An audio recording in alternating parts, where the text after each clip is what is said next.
अर्धा kilo chicken घेतले आहे. 2-3 पाण्याने स्वच्छ धुवून घेतले चिकन.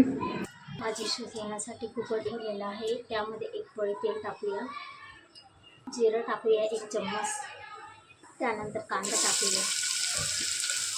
जरा कांदा सोनेरी रंग येईपर्यंत परतून घ्या. कांद्याला छान सोनेरी रंग आला आहे. त्यामध्ये भाजी टाकूया. यामध्ये चिकन टाकूया.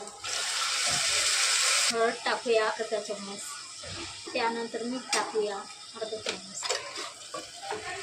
भाजीला 5 मिनिटासाठी होऊ दे. भाजी छान झाली 5 मिनिटासाठी. त्यामध्ये पाणी टाकूया. झाकण लावून 3 शिट्ट्यांमध्ये भाजी शिजवू.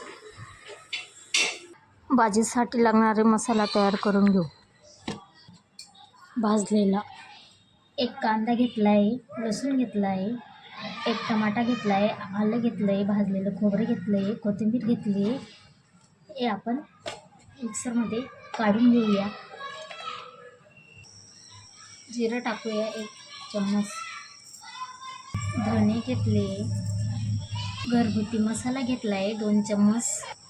यामध्ये थोडं पाणी टाकूया. मिक्सरमध्ये मसाला काढून घेऊया. मसाला पण बारीक झाला आहे.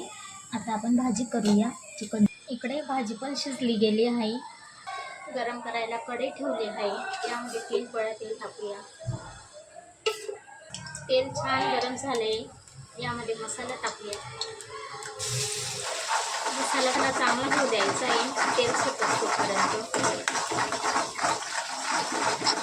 मसाला चांगला परतायचा आहे. 10 ते 15 मिनिट चांगला मसाला परतल्याने भाजीला कलर छान येतो. यावर झाकण ठेवूया. थोडं झाकण काढूया. यावरून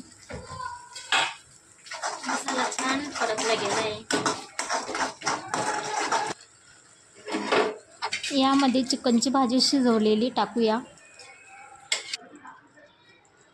यामध्ये बारीक चिरलेली कोथिंबीर टाकूया. अर्धा ग्लास पाणी टाकलं होतं भाजीमध्ये. 5 मिनिटासाठी भाजी होऊ देऊ. भाजी छान झाली आहे.